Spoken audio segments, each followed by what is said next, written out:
There is growing outrage after a black man was shot as he was out jogging in South Georgia. There is video that shows two white men confronting Ahmaud Arbery, and that video has led to protests in this case. That shooting was about 2 months ago, and there's still been no arrests. Tonight, we're hearing from Governor Brian Kemp directly about it.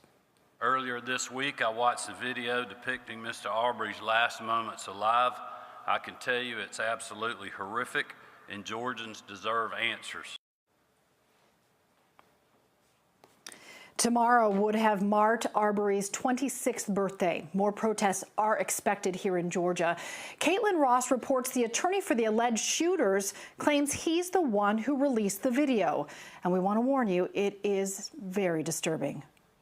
Alan Tucker, an attorney based in Brunswick, Georgia, says he's the one who first anonymously released the video of Ahmaud Arbery being shot and killed while out for a jog.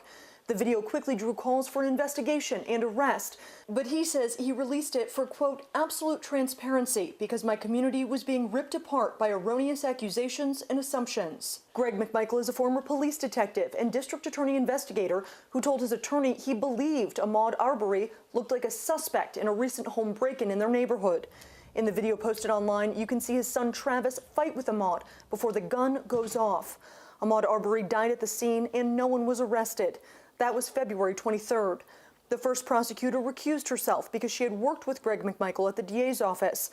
The second eventually recused himself as well, but not before writing a detailed letter to the police department about why he did not think charging the McMichaels was appropriate. In the 3-page letter, he calls the McMichaels' actions, quote, perfectly legal, saying they were trying to make a citizen's arrest. Our legal expert, LaTonya Hines, says nearly 60 days after Arbery's death, it will be a difficult case. Everything seems very murky now.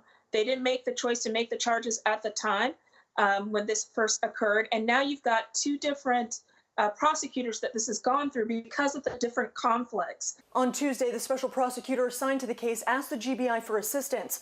In a recorded message posted to Twitter, the GBI director promised a fair and thorough investigation. We are starting to hear from more and more political leaders about this case. Caitlin, we're hearing from people on both sides of the aisle who are reacting strongly. Yes, Governor Brian Kemp and Stacey Abrams have both weighed in on the case. At 6, we're talking about those growing calls for concern.